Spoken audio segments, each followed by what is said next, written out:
tous et bienvenue pour cette nouvelle vidéo qui va donc vous présenter mon Céline que lisez-vous.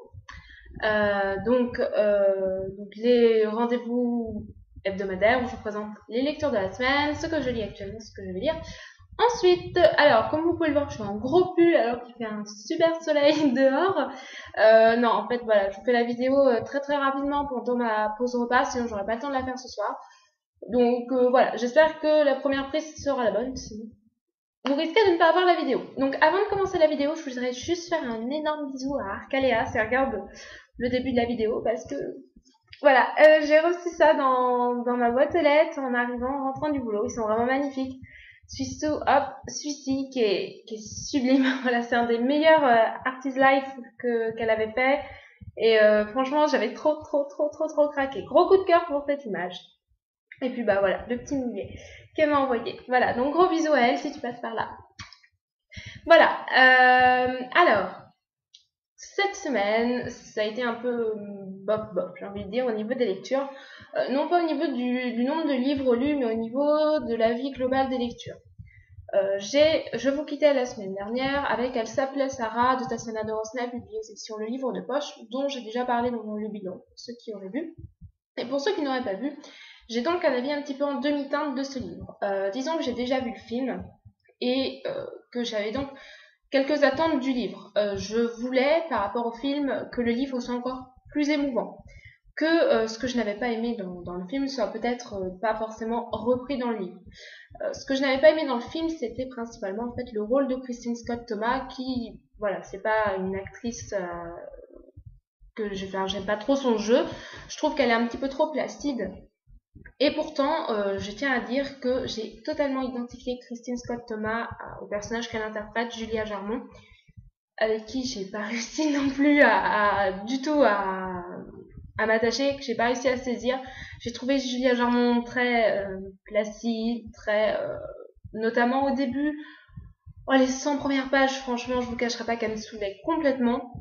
Voilà, pour donner un exemple, elle n'aime pas quand son mari la taquine ou fait quelques petites avances devant les gens. Voilà, elle va nous dire ça. Je n'aime pas quand mon mari fait ça. D'accord. Bon, bah oui, bah dis-lui parce que voilà, et c'est ça. Au départ, c'est que ça et moi, ça m'a vraiment, voilà, j'ai pas réussi du tout à accrocher avec ce personnage. Et même à la fin, j'avais un petit peu de mal parce que le personnage, même s'il évolue un peu, il reste quand même fidèle à lui-même. Voilà, voilà, j'ai vraiment eu beaucoup de mal avec ce personnage. Avec Sarah, j'ai eu un petit peu de mal au départ, mais c'était comment écrivait l'auteur que j'ai eu, voilà. La manière dont écrivait l'auteur, si je peux vous lire un petit passage, pour vous donner des exemples, en fait, je trouvais qu'on restait très loin du personnage. Par exemple, la fillette fut la première à entendre le coup puissant contre la porte. Puis après, elle avait peur. Elle pensait à ses conversations, etc. Je trouvais que c'était vachement loin, vachement extérieur. Mais je me suis quand même vraiment attachée à Sarah, beaucoup plus qu'à Julia. Et j'ai beaucoup aimé. Après, voilà, il y a des passages vraiment très bien dans ce livre, vraiment très émouvants, très prenants, très puissants.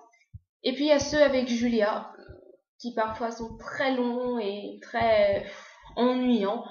Et du coup, voilà, un petit peu déçue par ce livre dont je m'attendais à plus, en fait. Je m'attendais à mieux aimer, à être plus prise dans l'histoire, à plus pouvoir m'en détacher.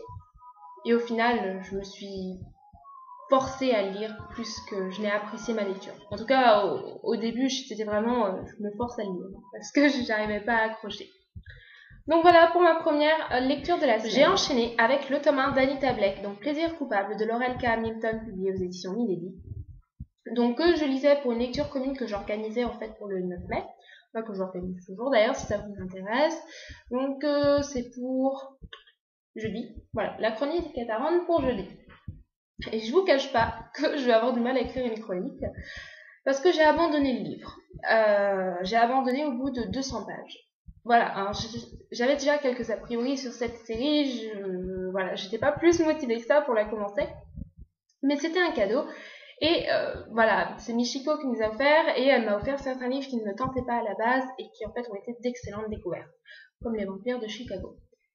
Mais là, Plaisir coupable, bon, je me dis, bon allez, je me lance, après tout, je vais peut-être être surprise, et puis au début du livre, voilà, je trouvais ça sympa, rien de transcendant, j'avais un petit peu de mal à m'attacher à Anita Blake, parce que je ne peux pas trop vous dire pourquoi d'ailleurs. J'arrivais pas à m'attacher à elle, c'était pas. J'ai rien à lui reprocher, j'ai envie de dire, mais j'avais un petit peu de mal. Et puis j'ai eu la sensation, plusieurs fois durant le livre, d'avoir affaire à un tome 2 et non pas un tome 1. J'avais l'impression que je prenais une histoire en cours de route et non pas que c'était un tome 1 en fait. Je sais pas trop si ça vous est déjà arrivé d'avoir cette impression, mais là j'étais perdue. Plusieurs fois on me parlait de ce personnage, je me disais, on l'a déjà vu celui-là, et on avait l'impression, j'avais l'impression que j'étais déjà censée le connaître, et ça me disait rien. Alors je me suis dit, soit j'ai vraiment loupé tout un passage du livre, soit c'est l'auteur, ou c'est moi, voilà, c'était les deux peut-être. Et puis j'ai essayé, mais puis au bout de 200 pages, j'étais plus motivée, je m'ennuyais, j'arrivais pas à accrocher, je me suis dit, bon voilà, je vais arrêter je vais abandonner ma lecture. J'aurais un petit peu de mal à vous parler de l'histoire en elle-même, parce que c'est vrai que pour ça, l'histoire commence assez vite. Il y a plein de petits détails, il y a plein de petites actions, voilà, très rapidement, mais ça a pas pris. Après, ça reste un avis entièrement personnel. Je sais que d'autres personnes ont partagé le même avis que moi, mais une majorité a quand même bien aimé cette saga. Certains ont eu des coups de cœur, je sais pas si c'est la majorité, mais il y en a qui ont quand même beaucoup aimé. Donc voilà, si vous l'avez dans votre palle, vous ne fiez pas forcément à mon avis, je suis pas une fan de Beat It à la base, donc voilà. Donc je sais pas trop comment je vais faire ma chronique du coup. Et j'ai aussi lu une petite BD, donc le tome 5 de Princesse Sarah, Retour aux Indes de Alvette, Moretti et Duclos, publié aux éditions Soleil dans leur collection Blackberry. Alors moi, cette collection de BD, je suis totalement fan parce que j'adore le dessin. Comme je suis pas une grande amatrice de BD, je choisis mes BD en fonction du dessin. D'ailleurs, je n'achète jamais, c'est toujours des emprunts. Et c'est qu'en fonction du dessin. L'histoire, après, c'est pas trop mon truc. Mais, c'est pas trop mon truc, je prends toujours vraiment qu'en fonction du dessin. C'est ce qui explique que des fois, je suis même assez souvent déçue par certaines BD. Mais là, j'ai vraiment bien aimé. Je pense que ça pourrait convenir à pas mal de personnes. C'est moitié de la steampunk. Non, c'est pas de la vraie steampunk, mais c'est il y a des éléments futuristes dans le passé. Donc voilà. C'est vraiment super sympa. Ce tome 5 est vraiment très prenant. Et voilà. Moi, je continue la saga avec plaisir. Ma lecture en cours, il s'agit du tome 1 de Grisha, donc Les Orphelins du Royaume de Leigh Bardugo, publié aux éditions Castelmore, donc que j'ai commencé ce matin. J'ai lu le prologue, c'est-à-dire 19 pages. Enfin, 19 pages, sachant que le livre commençait à 13 pages. Donc j'ai lu 6 pages. Petit avis là sur le prologue, j'en pense absolument rien. J'ai juste été étonnée de mettre autant de temps à lire ce prologue. Voilà, je pensais que ça allait s'écrire très vite.